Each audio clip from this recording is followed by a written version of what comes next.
All right, this is Austin. I'm here to explain the Sun Tzu again today, and I'm going to take a different way about it this time, and probably from now on. The first 4 episodes were really about how to think about what this book is and how to use it right and stuff like that. So I want you to understand that it's about vice and virtue. This whole thing is about basically good versus evil.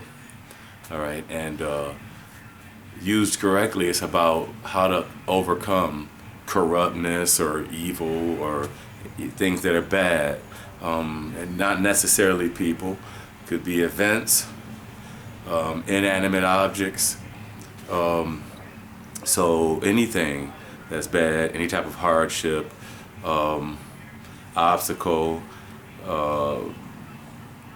conflict, debate, struggle, and obviously war and violence. So it pertains to all of that, and in each of those cases, there are 3 things that are important that applies to all, regardless of your career. One is the fact that you're using strategy to deal with disharmony. The less needed, the better.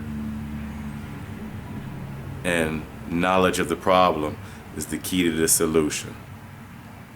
Okay, so no matter what you're doing, medicine, artist, teacher, chef, mechanic, these same exact rules apply to you and everyone. They're parallel. When you're dealing with conflict, which all of us can't avoid in life, it's everywhere, whether you realize it or not. We're all using strategy to deal with this disharmony. And in every case, we don't want to do any more than we have to.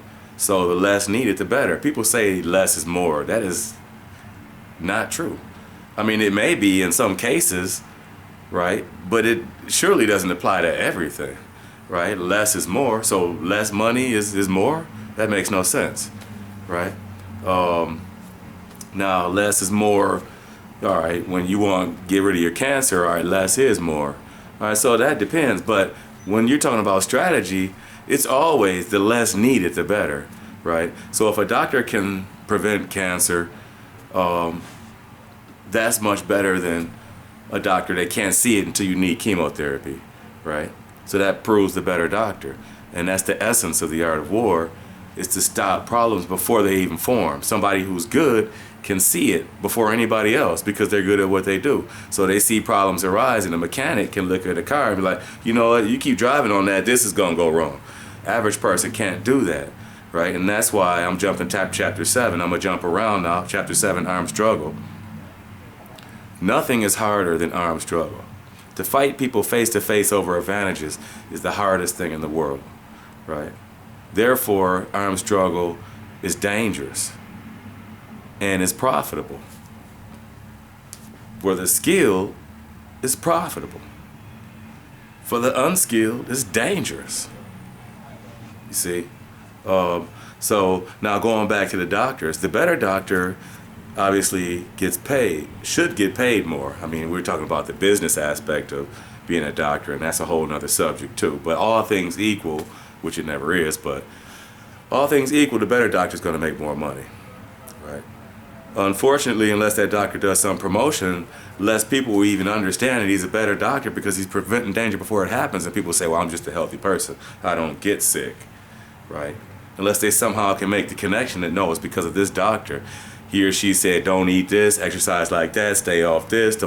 That's why I'm healthy. That's the real reason, right?